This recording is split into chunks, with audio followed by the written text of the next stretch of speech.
Oh, everybody, tell me what questions you've got. Ah, Teresa, you're very nice.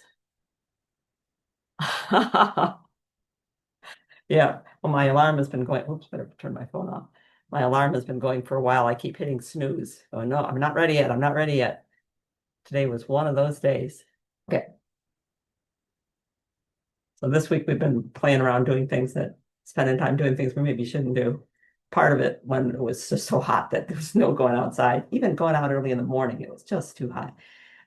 So we listen to a lot of all kinds of music. Stephen's library, his personal library collection, ranges from opera to rap to um, a lot of classic rock.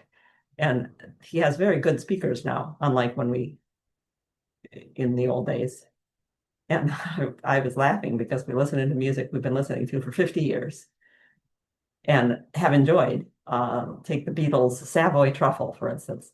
Listening to I think it was running through my head because we played it, listening to the song Savoy Truffle.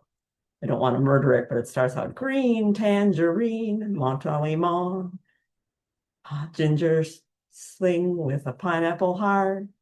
Um, but you have to have them all pulled out after the Savoy Truffle. I said, I knew some of these words, and some of them I thought were just nonsense words. But now that you can just Google and look up the lyrics, you don't actually have to have the album in front of you and pull out the page that's inside that has the lyrics. You can Google the lyrics, and I found not only the lyrics, but the story behind that particular song, Savoy Truffle, was written by George Harrison. George Harrison and Eric Clapton, wonderful blues guitarist, were very good friends. And Eric Clapton loved chocolate and had terrible teeth, had a lot of dental work that needed done. So George Harrison one day was reading the label, the inside of the box of fancy chocolates that Eric Clapton had. And that's what he was reading. Green tangerine, Montelimar, um, ginger sling with a pineapple heart. And he said, and you're going to have all your teeth, have them all pulled out after the Savoy truffles.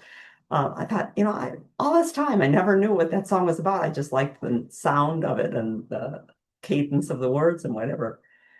So that's the kind of thing we've been doing this week. That plus a lot of questions came in, so I can take you through those. Nancy, you go ahead and give us your question. Hi, I have Hello. two questions, and they're basically about invasives, and it's more rhetorical and thought provoking. So the first one is Rose of Sharon. With all the seedlings it sets, why don't we call that an invasive? It is an invasive, but it's not one of the ones that seems to move itself out into an untended landscape. So you don't usually find it out in the woods or out taking over a field like you do autumn olive or buckthorn. So it's an invasive, but it tends to be a more limited invasive than the others. It's not going to push out a native stuff. But yeah, you give it bare soil, you give it agricultural soil, you give it a garden soil, and it does come up like a mat. I've seen some really scary images of people whose lawn is just been mowed, and you could see all the Rosa Sharon seedlings in a big circle around where the Rosa Sharon is. Yeah. Second question. Since we get all these invasives here in the United States coming from other countries, how do those invasives actually live and grow in other countries that they're not invasive in the other countries? Sometimes an invasive here is invasive, at least to some degree, in its home range. It's an aggressive plant. But in the home range, they've evolved for thousands of years, to millions of years, most of them, millions of years, with a whole cadre of herbivores that eat them. And they've worked out their kind of arrangement to be able to survive even though they're being eaten. They get here or ours get there, and there's nothing to control them, at least not to start with. Not until you hear Barb Sapirski talking about the blue jays figuring out how to eat them, or Nancy Lindley saying that the sparrows had figured out how to eat the Japanese beetles. But that takes a long time. So that's how they get out. Some of our stuff is invasive there. We were just talking about one. I just saw Dave Mitchner this week, and we were talking about something that is awful. That's ours and in somebody else's place. It's a tree. Which tree is it? Oh, I can't remember. I know poison ivy is one of them, but our stuff does get there. But far more things came here than came there because far more people moved from there to here than moved from here to there back when there was open land that things could get established in. It's an interesting question. I'm sorry to have to even think about it. It would be nice if things would not move around. Sometimes people say, "Oh, that's invasive." What's the one that? Oh, snowdrops. Snowdrops. And yet people that collect snowdrops, oh, David, God darn, I forget people's names. Um, anyway, one of the big breeders of and collectors of snowdrops in the country said the thing is that yes, they get around in the garden and they'll get into the edge, but you come back and look 15 years later after the gardener is gone from someplace and the snowdrops have not taken over the trillium and the Virginia creeper and whatever. They haven't persisted unless there's a gardener there. So there can be some discrepancy about what's really invasive and what's not. Thanks for asking. Now, who else had their hand up? I saw a second hand and I've lost it. I lost it, you guys. Steve is oh, Irina. Hello, welcome to the Free-for-All Friday, Irina. Steve will be here shortly to watch the chat for me, for us. But he got caught in a thunderstorm while he was out fishing, and he is currently recovering. He'll be in a bit. Go ahead, Irina, what's up? Hello, hello, hello. I just have a question. With all these rains and the roses look uh, very, very sad because it looks like the whole flower is browning and it almost looks like botrytis. And I don't think it really turns into botrytis, but do I need to chop everything? Because they really look like the whole flower head is browning, like as a head, and sometimes you can see that it fell down on the ground, not as petals, but as just The a whole blob of a I know. blob of flower. Right. And it is a potential place for botrytis. What it's doing is rotting. The petals are decaying because they got so wet. Either the weight of the water pushed them over and they broke loose, or they got so hot that somebody had shown us a picture of that just and uh and they got killed by all the heat. They wilted and never came back. Okay. Um, so when they decay, when the plant tissue rots or is damaged, botrytis can get into that. And so you do want to deadhead it, not just to make it look better, but because that way you prevent it from happening. Now, it's funny because we've got some rose issues in here that Terry sent in. We'll talk about those a little later. I'll show you the pictures. They don't have to do with botrytis, but I make the point in roses that roses get everything. Everybody picks on roses, but botrytis isn't a big thing with roses. Black spot is though. Well, last week you were talking about botrytis in peonies, Peonies. Yeah. and I again this year. So last year I knew that I have these three huge old bushes that grow kind of together, and so I cut them down like really, really early. And in spring I put sulfur there just to kind of stop this botrytis from happening. So they did bloom beautifully, but then like just as they were blooming on like a third day or something, that massive rain that we had, and they all the petals turned brown, That's and right. they all flopped despite of being Yeah. supported by the grid. They all flopped anyway because they were big and massive, because they're very developed. So and then even the new buds that didn't open before, they were still opening, but not like fully, Right. like nice, beautiful flowers. So yesterday or day before yesterday, I just cut them again. And I think that, I mean, I don't let the leaves support the roots, but at the same time, I don't want the whole purple spotted plant, right? That's right, you don't. And the peony has been photosynthesizing for long enough and grows quickly enough that we take whole branches out. I was showing that last week that we take a lot out of a peony because if it's discolored, I take the whole stem out. When I'm Yeah. deadheading and taking out flowers that have flopped over, I follow it all the way down to the ground and take that stem right out.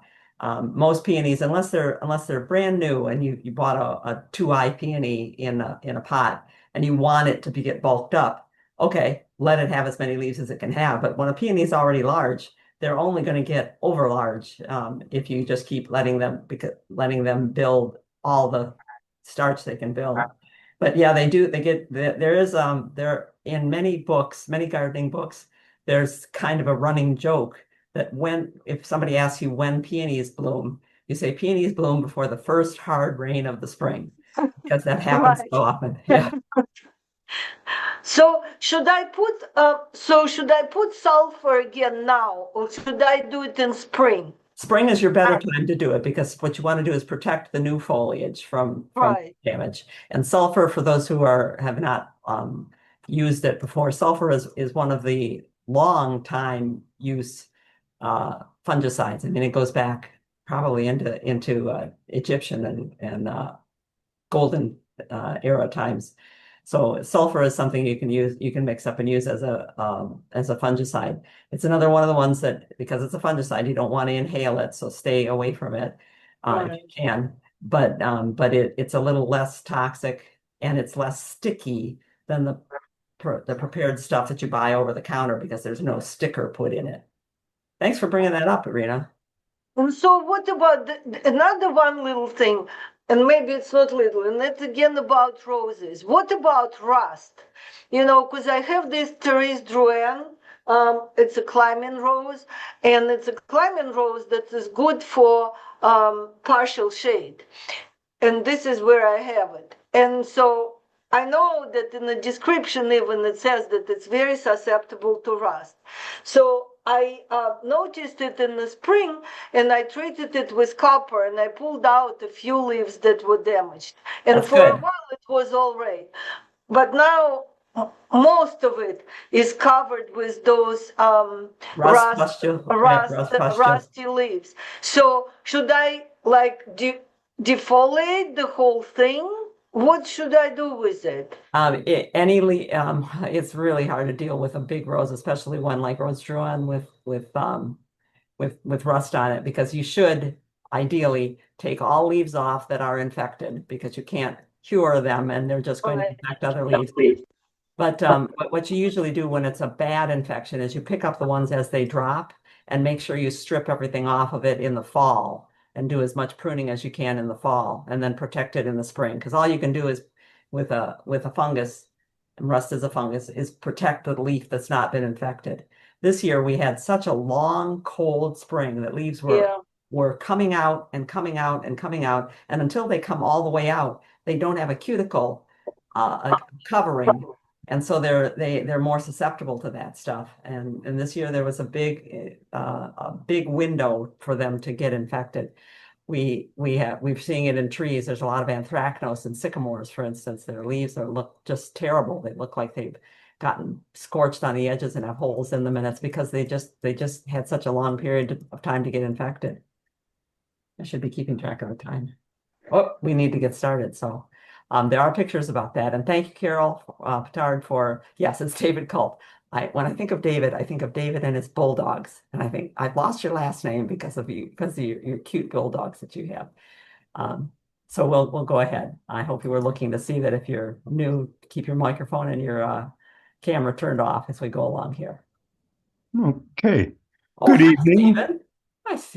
Okay, go. Good evening and welcome Free4All Friday number 46. All gardeners are welcome. Come celebrate growing and cultivate problem solving. Yep. Every Friday, except for Friday before webinars. We're coming to you from gardenataz.org. I'm Stephen Nicola. I'm Janet McConovich, and we are gardeners who've been gardened professionally for 40 years and wrote and taught and made a website for 30 years. And we just like to learn more stuff. There's an unending number of stuff. Give us one, who was it who said it? Alan Lacey? I think it was Alan Lacey. I love his books. He said, take one corner of one garden and you could spend a lifetime there and still not know what's going on. So we found that there's so much to learn by talking to other gardeners and then spending your time looking up the answers to questions and following up coincidences between things, that we thought we're going to take what we've written and put it on the website, so we can write new stuff. And we're going to encourage people to talk, including here at Free for All Friday, so that we get more people talking and exchanging ideas. Yeah, and Yeah. it's supposed to be free for all. I wanted to come in and just say I didn't catch very many fish, didn't get very many bites, but I saw a muskrat, a mink. Oh, you saw the mink? Yeah, Oh, cool. waterfall, I mean, fowl and other stuff that if you don't go out there, you're not going to see. That's right. There's so many sideways related things from gardens, like this, like the lyrics, the songs that I was talking about earlier. So if you have questions, chat them or raise your hand when we see a sign, picture that says questions. Stephen, I did not have a chance to change the questions picture, so they're the same as last week. But this is the time of year it's the cutting edge to keep color going. So if you've got something that's blooming and that's beautiful and you want it to remain beautiful, most perennials and a lot of annuals are going to bloom longer and better and look nicer if you do some cutting back. So this is Veronica Incana. It's been blooming for quite a while, and you know that because there are fewer budded inches than there are going to seed inches on a stem. So that's something that you cut back down to the good leaves and let it grow back again. We showed you last week the progression of bloom on a Serbian bellflower. And by the 20th last week, it was still looking good, but beginning to have seed pods on it, more seed pods than flowers. So time to start cutting back. So on the 20th, like that, on the 24th, you can see that a lot more stems have relaxed down to the ground and are going brown, ripening their seed. Yesterday, I said, okay, time to cut it back. I use scissors because with little tiny thin stems like that, you can cut more of them more quickly with scissors. So I use scissors and I was cutting it back. What? Sharp. Sharp scissors, yes, Make please. sure they're sharp. They're going to get, you always think of sap from woodies. Sap runs in all leaves almost. That's right. And sap, well, the more that you take two blades and cross them against each other, the sap that's on there gets turned into lacquer and varnish, and it builds up a layer and keeps your blades from meeting properly. So keep them clean and keep them sharp. Well, I was cutting along the edge and said, I'm going to cut everything that's flopped onto the ground, and then I'll cut some off of the top too. And as I got over to this section, this lady hopped out. See her? I said, "Oh my gosh, I'm sorry. Not only the spiders, but you figure this is a good place to catch bugs." So I said, I won't cut that back. I understand that that's your little cave." And thinking about it, I had to. Sonia sent us a picture also of a toad this week, and she said, "Look how big this toad was." I said, "Yeah, that's a big one." Now, can you see a spider on that toad? Both Sonia and our granddaughter saw the spider. It's right there. See it? I didn't see that. The things that you see, it's a little crab spider.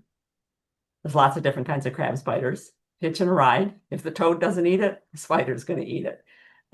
Sideways learning as you go on in the garden. Isn't that cool? So anyway, here's how it looked after I cut back the top and the sides over here and left the shaggy part for the toad to go in and out. I mean, why not? And I did that because then it will bloom more and I won't have to look at all the brown. This is a crown, a branch of the Serbian bellflower, which kind of creeps along the ground, rooted itself here. So this is a crown. Yes, shearing it leaves stems that are going to turn brown, but there's that. See the little leaves in there? There's new shoots coming up, and very quickly, in a matter of a week or two, the nice green will be on the top and you won't be looking at all the brown. I'll show you a little later in a couple of weeks. Let's see, in a couple of weeks, we have another webinar, but we do not have a Free for All Friday next Friday. It is the 4th of July. Yeah, I gotta change that. I put it on. Yeah, you'll have to change the meeting. It's on the website that it is. So, Uh-oh, yeah, well, you can change it on yeah. the website. It was Okay, we good. can get it later. At any rate, I'll show you what this looks like in a couple of weeks, and the part that's been cut back will look far better than the part that's not been cut back. Whoa. So are there any questions? Yeah. Yeah, Carol Petard was speaking of last Friday. She didn't get home until 8:30 and missed the session. And she didn't get a link to the recording this week. That's because we haven't quite gotten to that point Well, yet. no, I did edit it, Steve. It's edited and sitting on your desk, but Well, it's the sorry. point of getting to her. It hadn't gotten to that point yet. True. Am I right? Yeah, we do have a division of labor here, and I edit them and write the list of what the topics are. Then I hand it off to Steve, who's good at sending out the mail, and he figures out how to post it to YouTube and send it out. And we just didn't quite get to that. Despite the fact that we were inside, we weren't at our computers much during the heat No. because we don't have air conditioning, and our basement, which is not where our offices are, our lower level is the cool level. So we were spending our time down there doing silly things, listening to music, watching old movies and reading books. Getting into watching all the James Bond by Daniel Craig, watching all the MIs. Yeah, interesting. It's also a time of year to be the referee between bullyish plants. Teresa's asking if we recommend sharing wild geranium. Yes. Some of the geraniums bloom again. The big root geranium is really unlikely to bloom again, but the wild geranium will give you a flower here or there. And some of the geraniums, Geranium Himalayense, the blue one, and Folkard and Ballerina, they'll give you some more bloom. In fact, I got my first geranium when I was a little kid. I remembered when I first dug up perennial geraniums at a client's garden. I went, "Ooh, perennial geraniums, that's pretty cool." I was holding one in my hand after I divided it, and I looked down and I could clearly see the hem of Grandma Frances's dress. She was a friend of the family. We called her Grandma Frances and quite the gardener. She had just handed me a perennial geranium division and said, "Here, honey, you have to have a geranium. They always have a flower on them someplace." So if you deadhead, you're much more likely to get more coming. If you let the plant develop seed, it tends to devote a lot more energy into the seed, and the developing seed creates hormones that stop the rest of the plant. Tell the plant, "We're done. We don't really need to make flower." Okay. Being a referee between bullies. Okay, so outside Steve's window, there's a 2.5 story high feeder right here so that it reaches Steve's window of his office, which is in the upper level of our bi-level. And so we have tall plants so Steve can look out and see this is lovage. But lovage, as it flowers, does what a lot of plants do. It's making seed, And and the seed tells the plant to relax. It tells the cell at one side ease. at you. What? It said at ease. Yes, at ease, guys. Because if we relax, then my seed's going to drop out here, not right into the crown where I'm already growing. So it's waving outward, and it's leaning on the obedient plant that's going to be the bloom later, and on the miniature hollyhock that should be the bloom now, the new bloom now. So I've cut it back here. Can you see that I've taken off the ones that were leaning out to the side and left more of them? And to do that, I go into the back. Now, you have to understand that I am leaving room for me to work in gardens. So behind this garden, there's a path that I can get to under our fir, and I can walk up behind and in underneath this lovage. And if I do that and crouch down there, I'm looking at the base of the lovage, and I'm cutting out all stems that lean. See that one leaning outward and that one leaning outward? I'm cutting them right down to ground level. Can see the new growth coming? There's new stuff coming. I'll have a new short plant. It may or may not bloom again, but it'll be leafy and nice, and it'll be only 4 or 5 feet tall, not 10 feet tall. So that allows this plant, which would otherwise lean further and further out into the peony and the geranium, to stand up straighter. And the miniature hollyhock, it's Sedalia is its perennial name. The miniature hollyhock was getting squashed. In cutting this stem at the base and then pulling it out of there, I did break a couple of stems, so I have a few less flowers, but I'll get more flowers because in essence, I deadheaded or cut back that miniature hollyhock. Arena's had a hand up. Oh, go ahead, Irina. I just wanted to ask you that previous picture that you showed, and it had this white fluffy plant. Is it well, it's not snake root. It's this other one. What is it? Goat's beard, isn't it? Wasn't it? Yes, The there was one- goat. Yes, there was goat's All right. beard. So there. I'm trying to grow them, and this is the third year I planted the little seedlings, and it's the first time that they didn't die. But I just want to know what is the best place for them. And I planted them next to meadow rue, and I saw in somebody's garden, and it looked very good together. But I still not sure what is the best condition for them to grow. They'll grow in almost any garden that gets a little bit of shade. They're native to the edge of the woods, and in about maybe 10, 15 feet into the woods, they'll grow. If they're out in more sun than that, they tend to get rust on them. It's a different rust than gets on the rose, but they do get a fungus infection. You'll see pinpoint infection on their leaves because they'll grow in in a very shady area. We had one that was shaded on the south by a garage, on the north, on the east by a house, and on the west by a tree. So it only got north sun morning, and it took longer for it to get big, but it still made it to 4 feet tall, stood up straight, bloomed in there. So it just slows them down to be in more shade. But to put them out in sun, they burn. So you might have a problem with competition with some particular kinds of trees, though. But I don't know all kinds of trees that it likes and doesn't like.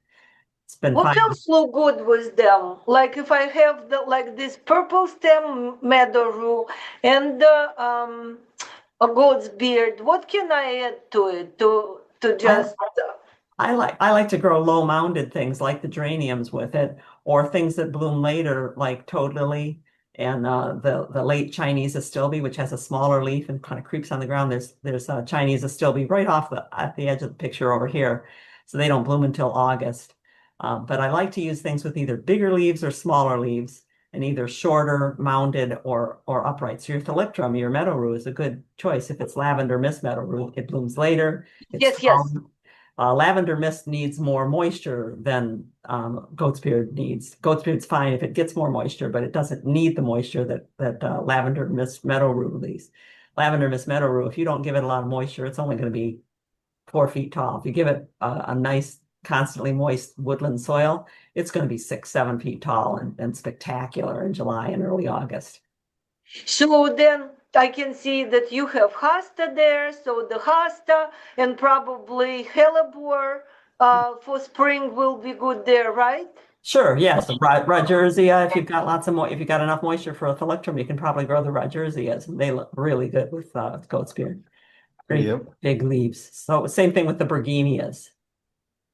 Okay. I don't have much luck with those Bergenias. They pick their place. I've seen them just spectacular. I've had them in clients' gardens spectacular. They haven't liked our garden as much, but I'm determined that we'll have at least some of them because I do like the idea of having. We have a question. The plant in the lower left is goat's beard. Yes, it's one of the hybrid goat's beards. Right, it's a hybrid between the little bitty 12-inch dwarf goat's beard, Aruncus althusifolius, and the big 4 or 5 foot native Aruncus dioicus, and the hybrids in between are 18, 20 inches tall, and of course they were selected for being particularly floriferous. And yeah, they're gorgeous. Thank you. You're welcome. I see some stuff in chat too, huh, Steve? Hey, it's me. Yeah. Margie. Judith Can I talk? had a question too. Somebody else is. Margie, go ahead, and then we'll Okay, cool. Because I'm at a baseball game. I just have a question. I took the girdling root out of that red pine. Yes. Oh, I have pictures. It was amazing what I did. But anyway, my question is, will it stop dropping all the acorns now? So many? Maybe. Now that it doesn't have a girdling root anymore? Maybe. There are people that say that woody plants tend to produce more fruit if they are stressed. But in my experience, pines just go through periods where they get a lot of pollination and they drop a lot more cones. So no guarantees. It might though. It might. Oh, okay. All Okay. right, that's it. Thank you. Okay, and then you said Judith has a question, Stephen? Yeah, she has, oops, gotta get my glasses.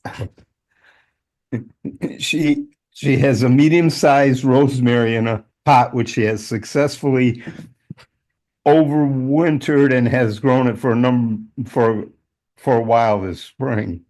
Now it is getting yellower by the day, and Despite this, and some I despite day by despite day, nitrogen side dressing and some yep, asphalt general fertilizer. yes, Is it outgrowing its pot? It might be. It depends on how dry it is. People have told me many times, "Oh, you have to grow rosemary dry," and that's not true.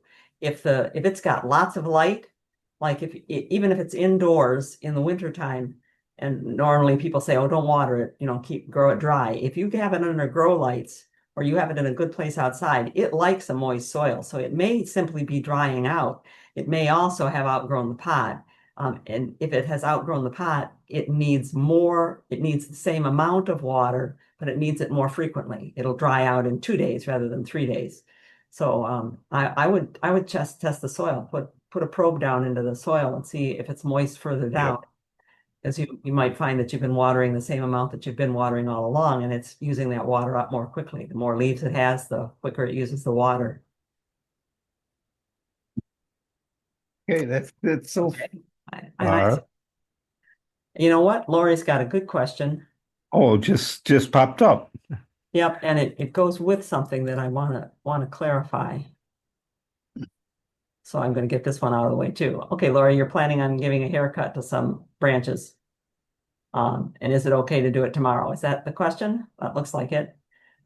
If you're just taking off some branches, because last week we talked about in a heat wave, is it okay to cut things back? Is it okay to prune things? And I was talking about, sure, I prune our crabapple and um, thinking about what I said and watching as I edited, I went, no, I was not. We often tell people to cut things way back. I even showed you me cutting back my boxwood way back in order to dampen the next generation of leaf miners. If you cut way back when it's hot and you expose leaves that were growing on the interior and have been growing in the shade of the outer branches, those leaves on the inside have developed a thinner cuticle. They might be a bigger leaf covering more area, but they're not able to handle as much heat because they weren't grown in the heat. So if you're going to cut back real hard, if you're cutting back your cedars or yews and it's going to go way to the inside of the plant, during the hot weather is not a good time to do it. We usually wait if we're going to do that kind of cutting, like on a hedge that we're keeping small, or the yews that I cut back, and we've shown these a number of years. You can find pictures of them on our website if you go prune yew, as in YEWU. We wait until we get into early August or about the third week of August when the heat breaks, so that we're not going to expose tender foliage that developed in the shade to sudden sun. It'll scorch. Probably won't die, but it'll scorch and it won't perform well for the plant. So otherwise, it's okay to do. Not if it's raining though. If the plant is wet or if it is raining, don't prune while you're using wet tools and wet hands because that's a good spreader for fungus diseases. Yeah, light trim is fine. Yeah, so if I was going to cut back these catmints, yeah, these are divisions. Thank you, Diane, for giving us a picture that I could quickly grab and use. If I was to cut back this division, this cut catmint before it was divided, take all these stems off and leave just these new sprouts that are coming at the bottom, they might have been well protected by that mound of catmint on top of it, and they wouldn't do well. Well, let's see if I can get back to where I need to get back to. There we go.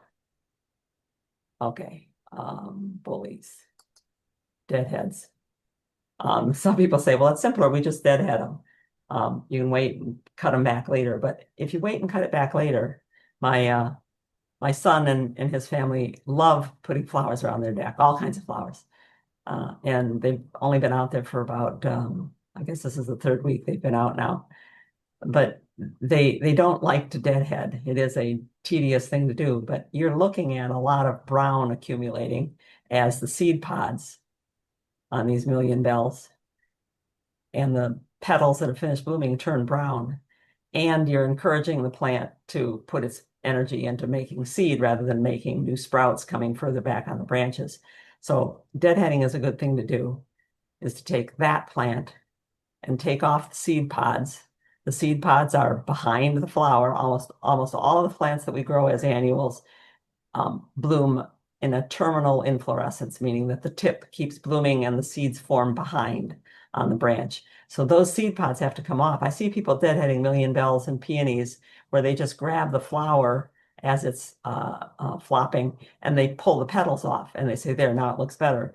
No, the seed pods have to come off. So there's a seed pod right here that I didn't notice. That nice star with a center. There's no flower coming from that. It's forming further back on the plant. And those need to be, you need to clip that off or pinch it off, not just pull the petals off. And you'll get a lot better return for your efforts than if you take off not just the brown petals on the flowers, but the seed pods further back in. There's a seed pod right there in front of that leaf, and clip those off. It's tedious to do, which is why my grandkids, although I've taught them how to do it, find other ways to do it. See, and especially when there's been heat, like there's been a lot of things just fried on this petunia. And cutting that back, I took quite a bit out of it, but the part that counts, the flowers, are still there. And now it'll make bloom from further back. Some of them I took off entirely. I cut the whole flowering branch back to green leaf. Some of them I just took the seed pods off. Bigger petunia is a little easier to see. There's seed. This one has not made very many seeds yet, but people would pull these petals off and they would leave that star 5 cluster thing, and that's where the seed is forming. It would still form. I have to take that right off, so it's gone, clipped off. Same thing with verbena, with other things. Look how well the spearmint variegated mint really said, oh, I don't mind heat. And not a brown, oh, Janet, stop that. They had not a brown leaf on it, despite the fact that other plants, they got pollinated or fried in the heat. So that verbena, which looks dreadful, can look a lot nicer with that deadheaded and clipped back some of the stems. Mimulus or monkey flower, it really doesn't like to be out in. Mimulus is much better in a place that gets shady and cool in the afternoon. But like I said, my son's family loves all kinds of flowers, and it doesn't matter that they're out in the sun. They'll put anything out in the sun. Looks a lot better to take off what burned and to get the seed pods off. Now the seed pods on Mimulus, sorry, Steve, you weren't there, so I couldn't ask you to take the proper picture. That's a seed pod forming. That's a seed pod forming. You can tell if the flower parts are still hanging onto it that it's a seed pod, but you need to look at these things and figure out what's a seed pod and what do I need to take off so I can leave the flower that's still coming. Teach yourself where these things are. Just take a good look at it and say, oh, I can cut off this whole thing back to here, and the node that is there where the leaf joins the stem will make another stem, or I can leave that flower on there. Some of them, it makes people crazy. They look at sweet alyssum and they go, well, where do I cut sweet alyssum? And it is important to cut sweet alyssum and things like edging lobelia and even verbena, most of them back, keep them clipped back because they go into a natural stall when it gets hot. And if they've got lots of seeds on them, they go into that stall earlier. So you'd have a little color on them in August. So the seed pods are forming there at the tips of where the flowers were behind the terminal flower. So you can just trim across the whole top, like I did with the Serbian bellflower, or you can take out whole stems, particularly if the stems have begun to age. See the color on this. So I took quite a bit off of that one. Some of the plants, this is a Streptocarpella. I'm sure that the grandchild who picked it out said, oh, I love those big flowers, but nobody said, and by the way, it's in the shady part of the greenhouse and shouldn't be out in the sun. I clipped it back anyway. Took out the spent flower stems and clipped back the leaves that were brown to leave just the green part, because the new leaves coming out are going to be more attuned to the sun and are probably going to be able to make it. As long as you give them enough water. We've had a Streptocarpella out in the sun before. Same thing with the Tradescantia. A lot of burned leaves, but it'll adjust. It's adjusting right now with its new leaves. And we've written about deadheading a lot. If you go to the website and put deadhead in the search field, you'll find this is GM being deadheaded and swamp milkweed being deadheaded, Gaillardia, foxglove, which looks so silly if you let it become fewer flowers coming than seed forming. They start looking really silly. Pansies, roses, all of these things came up and about 25 more when I put in the word deadhead, including one that dates back to that grandchild who probably picked out the Streptocarpella when she was a baby, explaining to me how to deadhead a Thunbergia, black-eyed Susan vine. And there's at least one webinar that we've done. So if you're a webinar subscriber, if you go to your resource page, if you don't have that address, you can't get there unless you type in the address, your season 6 resource page. If you don't have it, let us know and we'll send it to you again, because that has the recorded webinars, and you can click on the link to find a webinar, and you'll get a catalog of all the webinars, and you can search for the topic, or you can search for the title, or you can search for a webinar number and get to any of those things when you do that. And we recommend that you bookmark your resource page, because then you can just click and go to it without worrying about the website address. Okay, questions? Let's see. Where do you deadhead those petunias? Yeah, Down petunias. to, you already Some. answered that. Yeah, some of Same the with the petunias. pansies.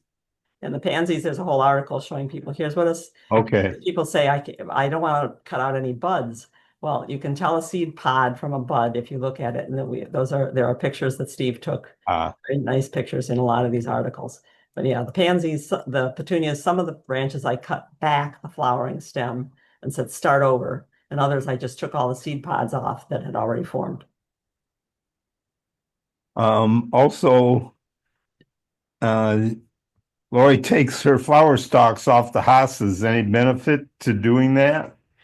Just A lot getting of- rid of ugly. A lot of people grow hostas just for the foliage, and they don't. I'd like 10% of hosta flowers. Some of them could be even spectacular, but mainly it's the foliage that will draw me to a hosta. Yeah, I like to leave the flowers because the hummingbirds like them. And I figure anything we can have out there for hummingbirds is great. Plus some of the hostas, the later blooming Plantagenets, like Old August Lily and Royal Standard, they are very fragrant. So it's entirely up to you. There's no benefit because a hosta is only going to bloom once. There might be some people online right now who know that they've come up with a reblooming hosta, but most of them, you're not going to stimulate more flowers. Same thing with goat's beard. Some plants need a cold dormant period between one flowering period and the next. They need a winter in order to put themselves back into flowering state. Oh, I couldn't get his picture. I kept trying, or their picture. I was working. The ant. Yeah, I was working on the deck this week, you guys. They're so fast. Clearing out stuff in between the boards so that we could power wash it and put our coat of preservative on it. And there are a lot of busy ants going by me. And I thought they were carrying little caterpillars, because they are cleanup artists, ants. They'll take the debris out of your garden. And then I realized as I looked at it and walked them watching by, they're bird droppings. They were cleaning up the bird droppings for us, Stephen. Is that cool or what? I'll take it. Yeah, I think so, because that's one of the reasons why you try to get that treatment on there. Yeah. The bird stuff could be pretty brutal. Yeah. Veggie troubles came up this week. So Judith, your pictures that I hadn't looked at when we were talking last week, and I looked at now, the holes that you see in these leaves here are almost certainly flea beetle. Flea beetle, it's a little bitty beetle. It gets into a lot of different vegetable crops, a lot of different families of plants. And like many beetles, it scrapes the leaf. So it has been on the underside of the leaf and it scraped a little hole in this leaf, leaving the top like a window pane. And sometimes that, as it gets older, that window pane dries up and falls out. We call that shot hole damage. But this is almost certainly flea beetle. And this is one of the things that if you take your picture and either crop it up to just what you want to see and put it online take a search engine and click images and then drag your picture into the images, you're almost certainly going to come up with flea beetle as one of the possibilities. They're little tiny guys. There are a number of different ones. And if I go to that University of Minnesota Extension page, it'll tell me things that I can do, which is not much. There are a lot of them out there, but you watch for them early in the year. They generally don't do enough damage to slow down your crop or reduce your crop, but they can sometimes be very heavy, particularly it'll build up over the years. Gloria asked about her beans. She said, look what they're doing. That's called scorch. Beans are one of those plants that does, that I think last week we talked about this. If you water in the middle of the day on a hot day, you're likely to scorch the leaves of a bean. Whatever reason, if they're wet and they're overheated, they're in trouble. It's not something that's going to kill the plant. It's usually just unsightly. Sometimes you can get scorched. One time we put mulch on a garden. It was with perennials, and we had a bean relative in the perennial garden. I've forgotten which one it was, whether it was Baptisia. And we put mulch on, and the mulch kind of smelled different. I remember thinking, boy, this mulch smell. The mulch was still hot. It had been composting, sitting stacked up in a high enough thing that sometimes they catch on fire, spontaneous combustion, because they're so hot on the inside. Well, the mulch was hot, and the mulch actually burned the tips of all the leaves. So bean plants and bean relatives, you gotta watch out for. You might notice that the sage behind it in the mint family has no trouble at all with heat. And this is the same kind of thing that if you take your picture and crop in on it, which any phone can do pretty easily, crop in on it and put that in, you're going to come up with things like the Ask Extension website that's called the Knowledge Base, and it'll show you scorched beans and tell you what you can do about it. Scorched beans, just drag it in and look for what comes up. Yeah. Sounds like for Diane that she's had more trouble with flea beetles on the veggies they grow where they were shaded, and the ones in the sun are hardly noticed. Yeah, yeah. Well, one of the reasons for that is that the beetles overwinter in brush. So the more, if your shade is coming from shrubs and a hedge row nearby, you've got what do you call it? A sink there where you're going to have more flea beetles spending the winter. And I see Judith is asking, could they be responsible for holes in the tomatillo? So yeah, they'll get into the cabbage family, the tomato family, the rose family. There's almost nothing. I don't believe that they eat things in the cucurbits, so you won't find them in cucumbers. Or when you think about how tiny these beetles are, them trying to get their mouth around the fuzz on the backside of a cucumber leaf, isn't going to work. Fuzz is kind of a natural protection. But yeah, tomatillos and tomatoes would both get that problem. Same thing with bistry munchers. Gloria also asked about her morning glories. She hasn't grown morning glories before, and she said, what's happening to them? Well, these distorted leaves, that's a sucking insect. And I looked at her morning glory. She's a neighbor. And one of the leaf hoppers actually dropped off. This is a leaf hopper that is sucking on this leaf. And I don't see much damage. There are a couple of them. Can you handle that? Can you deal with that? Sure, you can use a soap spray or even a hard water spray and spray off the plant regularly to get the leaf hoppers off. But they come in from all around. The holes, though, are another matter. And this is another one of the figure it out. I wasn't familiar with sweet potato and morning glory are both epomias. They're both in the sweet potato morning glory family. And I said, okay, I'm not sure what makes holes like that. So if you put the plant in, take your picture, I started off with epomia leaf damage. I said, okay, show me what epomia leaf damage looks like. Just show me images, and went to, oh, okay, let's see what's going on here. Golden tortoise beetle. Well, that's kind of nice. Golden tortoise beetle. I mean, that sounds like it's kind of neat to have. And according to UMass is a great site. I tend to not use their search engine. I end up coming to them through Google or Bing. But look at these, and I've seen them. I looked at them, and I've seen those. Wow, they are very cool beetles. Well, they're not cool if they're making holes in your plants. According to the UMass Extension Bulletin, they can make lace out of a sweet potato vine if you get them going in the pot, living in the pot that you're there, because both the larvae, like on viburnum leaf beetle, both the immature state and the adult both make holes like this in the leaf. And what you're looking for is the same kind of damage. So there's lots of different ways that you can get holes and damage in a leaf, in an apomia leaf, from the edge in that turn yellow. What you want is the solid, unmarred holes that you get from the tortoise beetle. Uh-oh, I was going the wrong way. Sorry. And Terry sent in her rose. She said, my rose is just, what the heck is going on? I said, well, quite a bit going on there. You rose growers know these things. You see them happening. Diane in Waterville right now has got her fingers up and a cross in front of her, says, protect me from that. If I take a look at just that leaf right there and look close, I have both chewed holes that have that window pane in it that falls out sometimes. It becomes a clear hole. And I also have orange pustules. And I have this little guy right there. See him right there? Probably have some aphids. Although the aphids are not, I don't see much sucking damage. Also on the second picture she sent, I'm seeing black spot. So I said, you've got rose rust going on. You have sawfly damage. That this is from the later stage of the sawfly when they're bigger. The early stage of sawfly are smaller larvae. They look like little caterpillars, but they're sawflies. They have more sets of legs than a caterpillar does.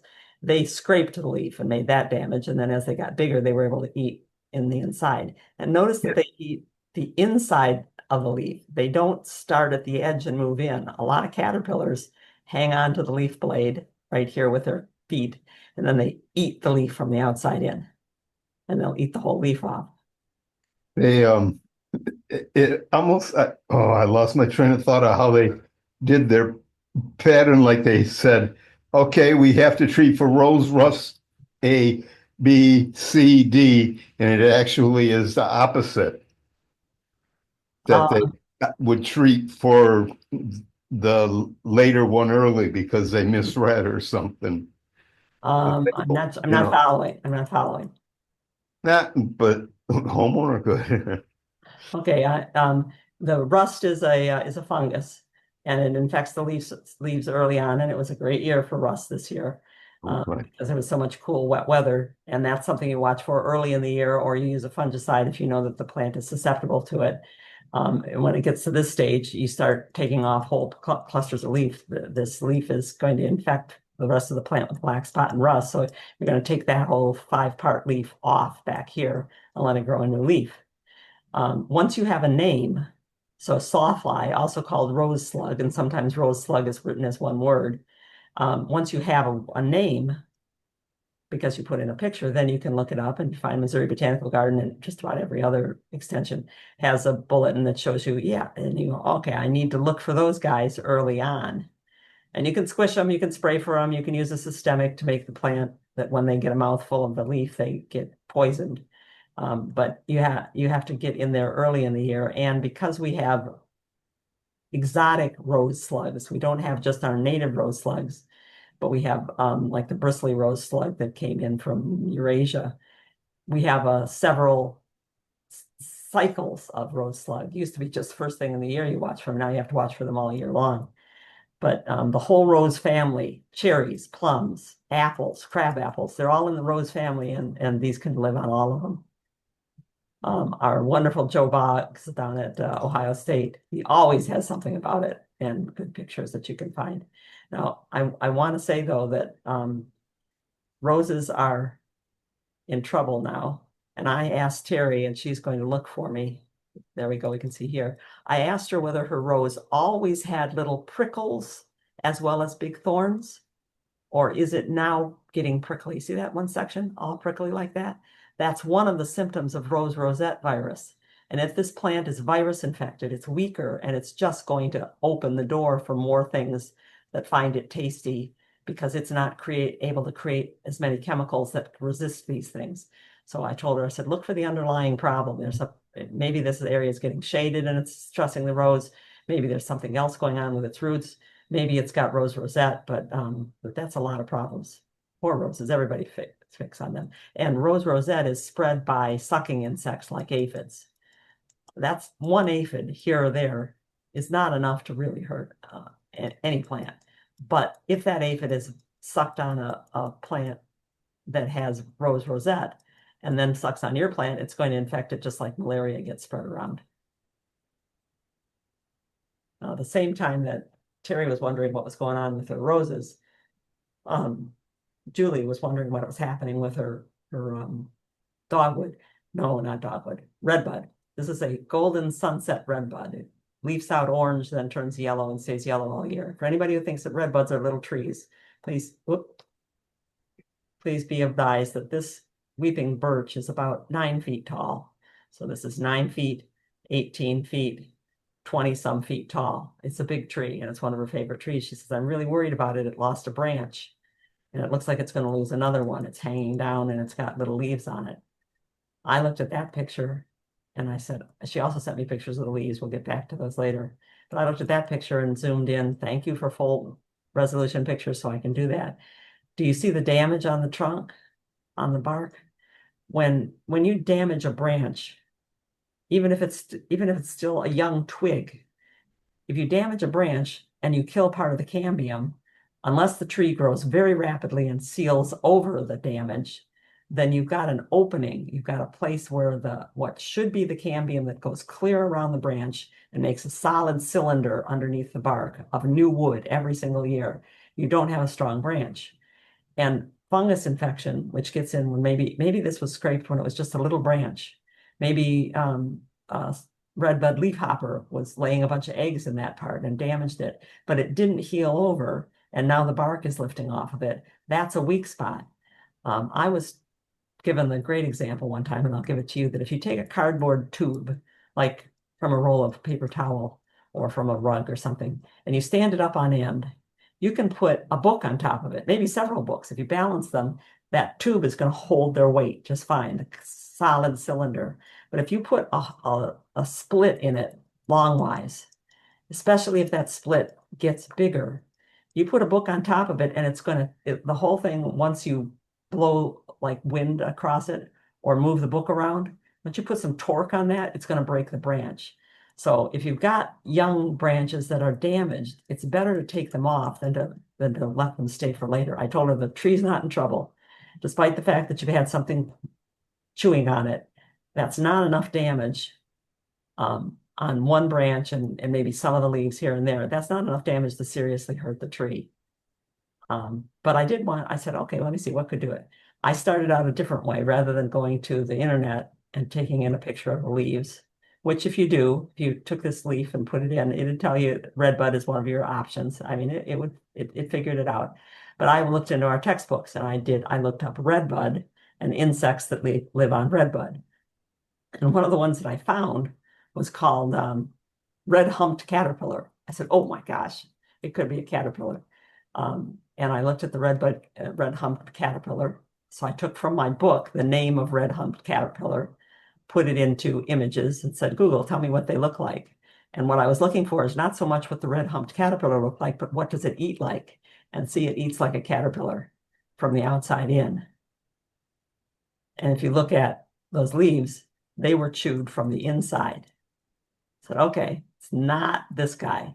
Too bad, because that's a pretty cool looking caterpillar. Not a particularly cool looking moth, but a cool looking caterpillar. But when I looked further, I found another one called the stinging rose moth caterpillar. And I thought, oh, cool, it would be cool to have that one. And as I scrolled down through the pictures looking for the kind of damage that it makes, there we go. See what it's doing? It's eating inside the leaf. I said, ooh, you might have stinging rose caterpillar. It's just fun to have these kinds of things, but not enough to be a damage and something that feeds the animals.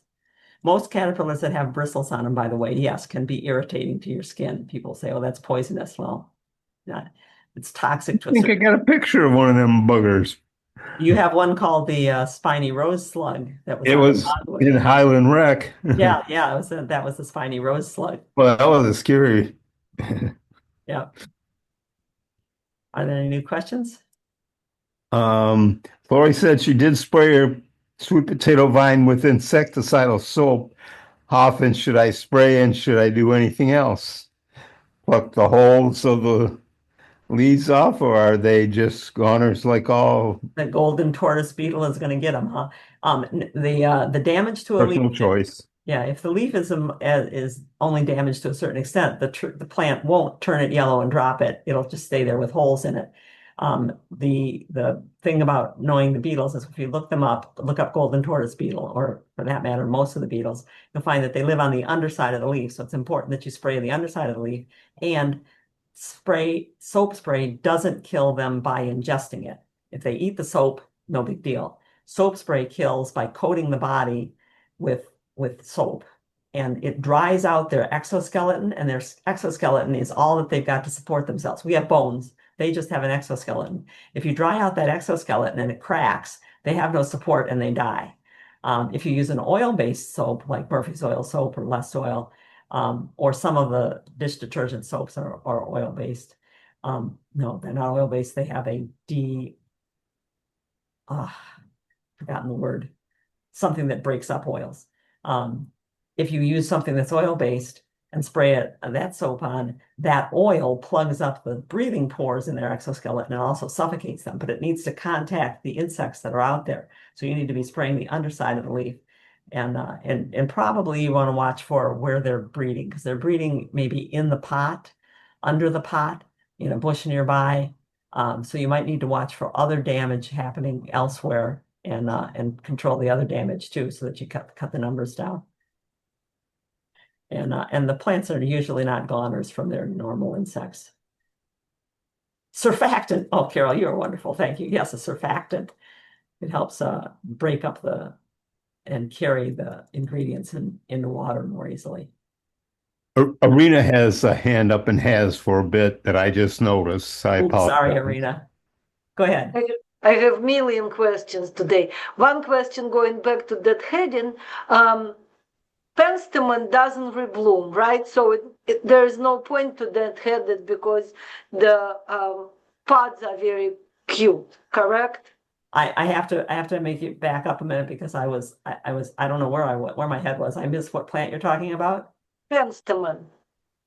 Okay. You And- don't deadhead them because they don't rebloom, right? If you deadhead them, they won't rebloom. No, they won't rebloom. All right, so I won't deadhead them. And another question is about iris. And I know that it's better to divide them and transplant them in September, but all of a sudden, the ones that I have grew really, really big, and they are pushing on other plants in the border because I have them in mixed border. Is it all right? I mean, I don't mean today because it's too hot, but when this heat wave passes, is it all right to divide it or should I still wait? I'm just concerned that it doesn't let other plants grow. It is okay. It is okay to divide iris anytime. They say the best time to divide them is in July, and that's because during July, the iris borers that eat the leaves and then tunnel down into the stems, the rhizomes that are running along the ground, the iris borers in July are only in the roots. If you divide them, then you can find the squishy parts where the iris borers are, and you can get rid of them and keep your iris borers under control. But if you want to divide an iris, you can do it anytime. Does anybody ever remember Mr. Hughes at Hughes Gardens in Southfield, Michigan? He was still actively selling plants and consulting on gardens at 94 years of age. And he had fields of plants. And any time during the year, you could come out and buy irises from him. Most people came out while they were blooming. Yep. And they would walk the rows and they'd pick one of these and one of those and they'd dig them right then for them. So you can do irises anytime. I had a neighbor, Mrs. Gardner, believe it or not, except it was Gardner rather than gardener. Mrs. Gardner had irises growing along the side of her house. And it was one of those houses that was close to the street. So there was just the border of iris and then her fence and a sidewalk.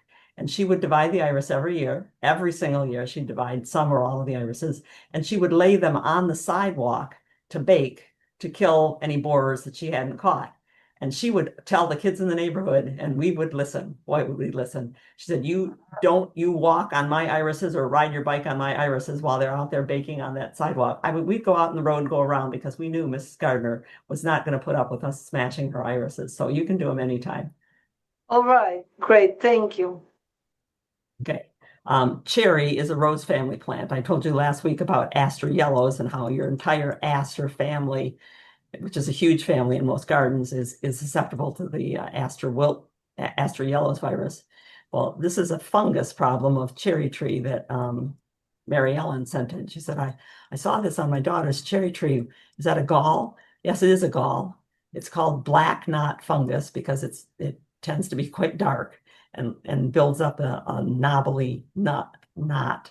It infects members of the cherry family, rose family, and it makes the plant cells enlarge like this.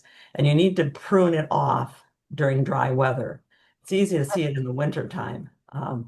So cherry orchardists who are growing, cherries by the acre will actually patrol the edges of their orchard and take all wild cherries out in order to prevent. I was going through that area up in the Traverse City when they were doing it, and I'm looking at some of these trees, and you had to look close to tell, wait a minute, that flower is a little bit different. That, you know what I mean? Yeah. That they were bundling things up that looked the same, but they sure weren't the same when they finished. Yeah. Wait. Weren't the same. Pruning cherries up in. Oh, when they were pruning, yeah, the pruning Yes. trees, and they're It was in the it was in the fall. And they were, yeah, Just driving across there. during the cold weather. Yep. It had 70 people out there. Clip, clip, clip, clip, clip, clip, clip. Yep. Hundreds and hundreds of trees to be pruned. Oh. And Don asked about his apple tree. He says, we love this apple tree and it gives us good apples every 2 years. But I'm worried about it after I heard your talk about roots. He said, because look what the trunk is. Somebody raised the grade around it and filled all around it with a well and with rocks. Is that going to constrict the trunk? I said, well, yeah, it definitely could restrict the trunk from growing. And yeah, either you can change the grade or you can just take all the rocks out and then clear out any debris that accumulates in there every year. But while I was looking at his tree, I said, I see more problems than that. Looking up into the tree, and it's hard to take a picture up into a tree. There are dead branches in here that are not just dead, they're black dead. And they had leaves, portions of leaves still hanging on them. That's a bacterial infection called fire blight. Fire blight. That the whole cherry family can get, and that some apples are very susceptible to. And I looked at this branch that had obviously been cut off. I said, okay, so you lost this whole branch. Did it also have a lot of dead branches that just about the time that the leaves were coming out and getting full, they hung over and died, made what they call shepherd's crook at the end? I said, if that's what it did, because it's what it looks like to me, this fire blight or bacterial infection has to be pruned at least 6 inches below the infection because it's going further down. I said, you need to sacrifice this limb out here. You need to take the whole thing off. And this is what I sent back to him. I'm not quite seeing the hole, but on that right-hand side down to the red arrow, there looks like the split with the bark right there, that would be a weak spot too. Yeah, not just a weak spot, but it's an infected spot, and it's a bacterial infection which has ooze that's flowing down the cambium. So this needs to be taken all the way down to the place where it joins the main trunk and taken off. We had fire blight in one of the crab apples in our last house when we moved in. It had some fire blight, and I pruned it back. And then some more branches died of fire blight. And finally, Steve said, this one is a candidate for. Pardon? What did you say about that crab apple? After I cut off some things, and the next year I cut off some more things, you said this is a candidate for one cut pruning. One cut pruning. One cut pruning. I said and I did. I just took the whole tree out because if they're really susceptible to fire blight, you need to get rid of them. But he said they really love this tree, so they're going to try to keep it.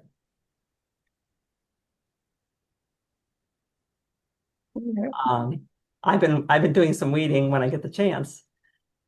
Cottonwood seeds those are cottonwood trees coming up there in big Oh bushes. man, cottonwood, go away. Now, cottonwood, that cotton that floats around like snow, it's just finished germinating and leaving the plant now. Cottonwood seeds are only viable for 2 or 3 days. If they don't land on wet surface in 2 or 3 days, they die, which is really good because cottonwood populates floodplains. In fact, there are some places out west of the United States that the whole various ecosystems are in trouble because the cottonwoods are dying out. There's no young cottonwoods growing because they're using so much water that there's no wet floodplains anymore. So generally the seed dies. And for the most part in gardens, I'm not seeing much cottonwood, but in people's pots that they kept watered during all that heat, yeah. And every one of those would be a tree. I think it's kind of a neat thing to know about a tree that their seed's only viable for just so long, but it explains what's going on there. Yep. I pull roots based on priority. This is a mulberry, and it's not showing the yellow that it really does show, but the root turns quite yellow. But look what it's doing. Not only is it a root that goes down and really anchors it well, and not very many little roots up here, but see how it's bulging out, almost like making a plug in a hole. It's very hard to pull those once they get bigger. Same thing with pokeweed. You want to get those early on.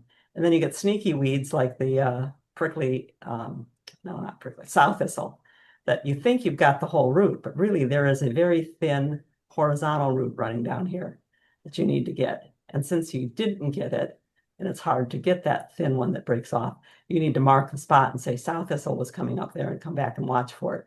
And if Sonia is listening to us right now, I don't think so, she's in England.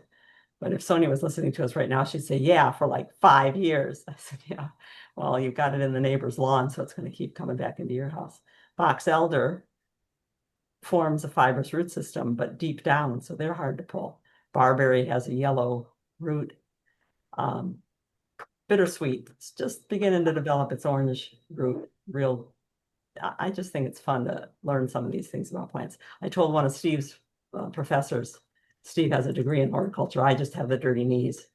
But I would listen to all of Steve's classes. And I was talking to one of his professors one day and said, why don't you teach people about the roots of the trees? You teach them what the twig looks like and what the leaf looks like and what the flower looks like.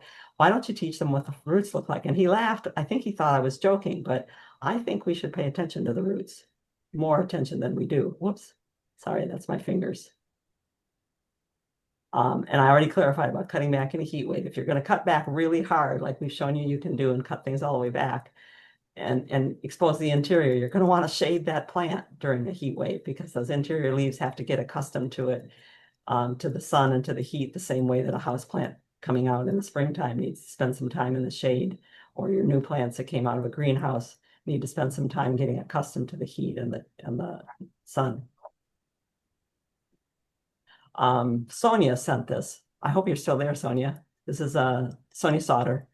She said, my friend planted she planted these flowers and they're pretty, but they don't look like the package. So the package shows them with a yellow center. Ours have a black center. What's the deal here? They took the picture at a different stage of development of this plant. These are like many composites where this is the flower. This is the flower. The center part is the flower, and it's actually hundreds of flowers all packed together on one disc. These petals are not the flower. And what happens is the outside row, the oldest ring of flowers going around the outside edge, it blooms first and produces the pollen that makes it yellow.